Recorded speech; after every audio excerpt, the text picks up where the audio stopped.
రైతు సమస్యలపై వైఎస్ఆర్ కాంగ్రెస్ పార్టీ పోరుబాట ప్రారంభించింది।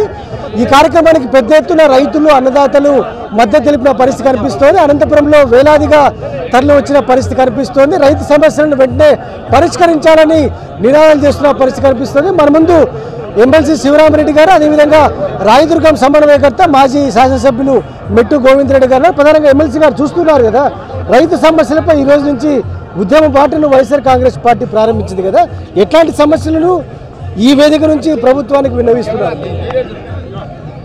ఈరోజు 6 నెలల క్రితం నుంచి చంద్రబాబు నాయుడు గారు అధికారంలోకి వచ్చిన తర్వాత రాకముందు ఎన్నో అబద్ధాలు చెప్పి అవాస్తవాల్ని ఏదో చేస్తాను అని చెప్పి నమ్మించి ప్రజలను రైతాంగాన్ని పూర్తిగా ముంచేసిన పరిస్థితి ఈరోజు చూస్తున్నాం। ఆంధ్ర ప్రజానీకాన్ని కూడా ముంచిన పరిస్థితిని ఈరోజు గమనిస్తున్నాం। ఆంధ్ర ప్రజానీకం కానీ ఒక పక్క రైతులు కానీ ఎప్పుడు వైఎస్ఆర్ పార్టీకి గతంలో రాజశేఖర రెడ్డి అన్న గారికి కానీ వారి కుటుంబానికి కానీ మన వైఎస్ఆర్ పార్టీ జగన్మోహన్ రెడ్డి గారు కానీ రైతాంగం అంటే వాళ్లకు ఎంత చేసినా తక్కువ అనే ఆలోచనతో ముందుకు పోయే పరిస్థితి వాళ్ళ ఆలోచన విధానం। అదే చంద్రబాబు నాయుడు గారు కేవలం మాటలు చెప్పి 20,000 రూపాయలు మేము ఇస్తాం రైతుకు సపోర్ట్గా అని చెప్పి చెప్పడం జరిగింది।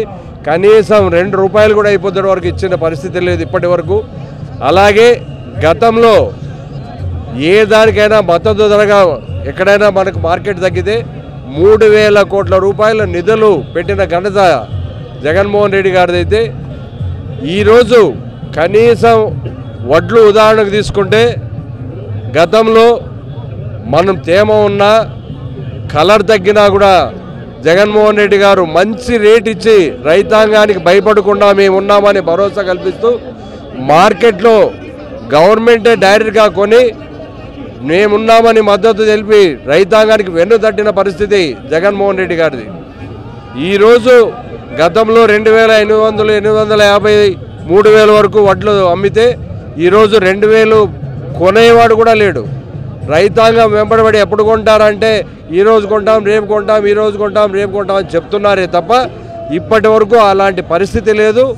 రైతు కోసం జగన్మోహన్ రెడ్డి గారు వారి ఆధ్వర్యంలో మేమందరూ కూడా ప్రజలు ఎంతో ఉద్యమించడానికి కేవలం ఈ చిన్న ఉదాహరణ।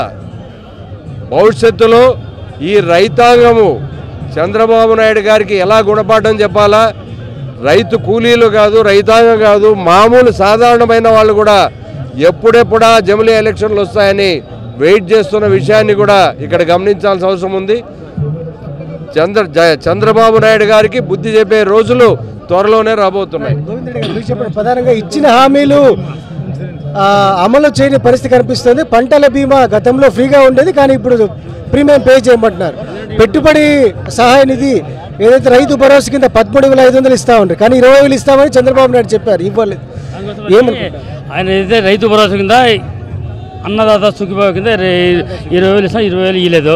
రెండవది ఆ రబీ పంటకి ఆ ఇన్సూరెన్స్ వాళ్ళే కట్టాలని చెప్తే అది కూడా అమౌంట్ కట్టలేదు రైతులు కాబట్టి। రెండోది ఏమంటే మా కన్నేకల్ భూముల మండలంలో వరి విపరీతంగా పండుతుంది, దాదాపు 30-45 ఎకరాలు వరి పండుతూ ఉంటే లాస్ట్ టైం ఈ టైంలో 3,200 రూపాయలు అమ్ముతూ ఉంటే ఈరోజు 210 రూపాయలు కొనేవాడు లేదు, అడిగేవాళ్ళు కూడా లేదు।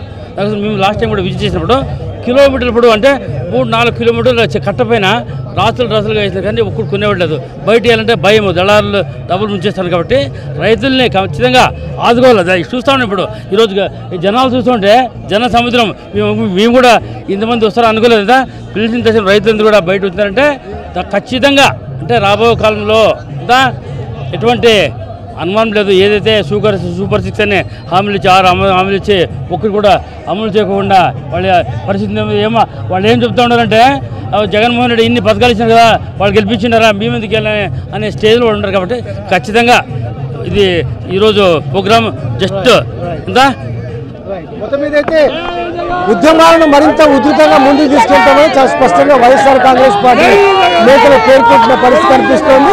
చంద్రబాబు ప్రభుత్వం మెడలు వంచేదాకా ఖచ్చితంగా ఆందోళన కార్యక్రమాలతో ముందుకు వెళ్తాం, ఇచ్చిన హామీలన్నీ అమలు చేయాల్సిందేనని చాలా స్పష్టంగా డిమాండ్ చేస్తున్న పరిస్థితి కనిపిస్తోంది। వీడియో శ్రీనివాస్ వచ్చి శివారెడ్డి, సాక్షి, అనంతపురం జిల్లా।